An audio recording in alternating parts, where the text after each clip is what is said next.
नमस्कार दोस्तों, स्वागत है आप सभी का हमारे चैनल भक्ति ज्ञान में। दोस्तों, आज मैं आपको ज्येष्ठ मास महात्म के 20वें अध्याय की कथा सुना रहा हूँ। सब ऋषि स्कंद जी से बोले कि हे स्कंद जी, आपने समस्त मोह को नाश करने वाला तथा अत्यंत आश्चर्य को देने वाला ज्येष्ठ मास के महात्म का आख्यान कहा।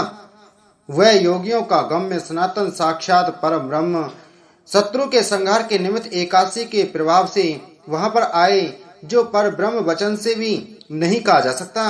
इतना कहने पर ऋषि लोग फिर कहने लगे कि हे स्कंद जी, उस राजा पुलंद ने दुखी होकर फिर क्या किया। स्कंद जी बोले कि हे ऋषियों, वह शोकातुर राजा अपने कुछ बचे हुए सैनिकों के सहित शीघ्र अपने नगर को आया और अपने नगर में राज्यभार को संभाला और शत्रु के पूर्ववासियों के वचन का मन से ध्यान करता हुआ एकादशी के प्रभाव को स्मरण करने लगा, जिसको स्वयं उसने अपने नेत्रों से देखा था। इस प्रकार चिंता में मग्न राजा का बहुत समय व्यतीत हो गया और अधिक चिंता मग्न रहने के कारण उसके शरीर में केवल हड्डी और चाम मात्र ही रह गया।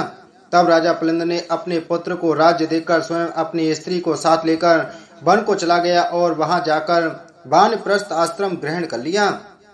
वहां वन में राजा पुलंद को एकादशी के संबंध में प्रश्न करते 12 दिन बीत गए। वह सबसे यही प्रश्न करता था कि हे तपोधन, एकादशी के व्रत की क्या विधि है, जो व्रत तीनों लोकों में दुर्लभ, पवित्र और भगवान का अति प्रिय है। अहो आश्चर्य है, मैंने उसे एकादशी व्रत का महान आश्चर्यकारी कार्य देखा था, इसमें संशय नहीं है। वहां के पूर्व जन्म के पुण्य कर्म के प्रभाव से वरेण्य ऋषि के पवित्र आश्रम में दत्तात्रेय ऋषि आए और उन दत्तात्रेय के दर्शनों की लालसा से वहां समस्त ऋषि गण आए। कुछ लोगों ने पूजन, स्तुति तथा विविध प्रकार की उनकी सेवा की। राजा पुलंद भी दत्तात्रेय जी का आगमन सुनकर वहां भयभीत के समान ऋषि के पास जाकर बैठ गए। प्रधान ऋषियों के चले जाने पर राजा पुलंद दत्तात्रेय जी के पास गए और दंडवत कर दूसरे विंध्याचल पर्वत की तरह पृथ्वी पर गिर पड़े। दत्तात्रेय जी राजा से बोले कि हे सौम्य, उठो उठो, तुम कौन हो और किसके लिए यहाँ आए हो। तुम्हारे दुख का जो भी कारण है उसको तुम मुझसे कहो। दत्तात्रेय जी के वचन को सुनकर अत्यंत दुखी होकर वह पुलिंद राजा नहीं उठा।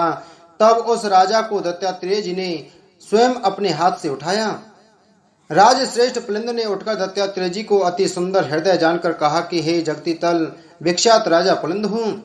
हे तात, थोड़े ही समय में पृथ्वी मंडल को जीतकर और गर्भ में आकर मैं सेना सहित राजा प्रचान वही के नगर को गया। वहां जाकर उस विष्णु भक्त राजा के नगर को पीड़ित करने पर कोई ग्रामवासी मेरे पास आया और मुझसे प्रार्थना करने लगा कि आज श्री हरि का पवित्र दिन है, आज और कल 2 दिन के लिए उस राजा के विषय में क्षमा करें, क्योंकि समस्त नगरवासी व्रत में लीन है। उस ग्रामवासी की वार्ता सुनकर मैंने गर्व में होकर क्रोध से उसके वचनों का अपमान किया। उसके वचन मेरी बुद्धि और मति को गर्व से न छुड़ा सके।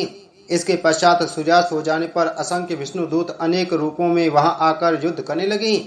उन विष्णु दूतों ने समुद्र के समान मेरी समस्त सेना को भक्षण कर लिया। अपने प्राण मात्र रह जाने पर हम लोग भागकर अपने नगर में आए। उसी समय से मैंने राजपुत्र धन का त्याग कर तामसी व्रति का आश्रय लिया। अब आज आपके चरण कमलों के दर्शन करके मैं कृतकृत्य हो गया हूँ। मैं धन्य हूँ तथा मेरे पूर्वज भी पुण्यशाली थे, जो आज देवताओं से भी पूजित आपके चरण कमलों का मुझे दर्शन हुआ। भगवान, एकादशी नाम वाला व्रत कैसा होता है और किस विधि से किया जाता है, उसे आप संक्षेप में मुझसे कहिए, क्योंकि मैं आपकी शरणगत हूँ। अन्यथा मैं सल्व के समान अपने प्राणों का त्याग कर दूंगा। राजा पुलंद के इन वचनों को सुनकर सब वृतांतों को जानने वाले दत्तात्रेय जी उसी समय राजा पुलंद को दोनों हाथों से आलिंगन कर और दयार्द चित्त हो कर मधुसूदन भगवान के एकादशी व्रत के विधान को कहने लगे। इति श्री ज्येष्ठ मास महात्म 20वां अध्याय संपूर्ण। बोलो ज्येष्ठ मास महात्म की जय। बोलो विष्णु भगवान की जय।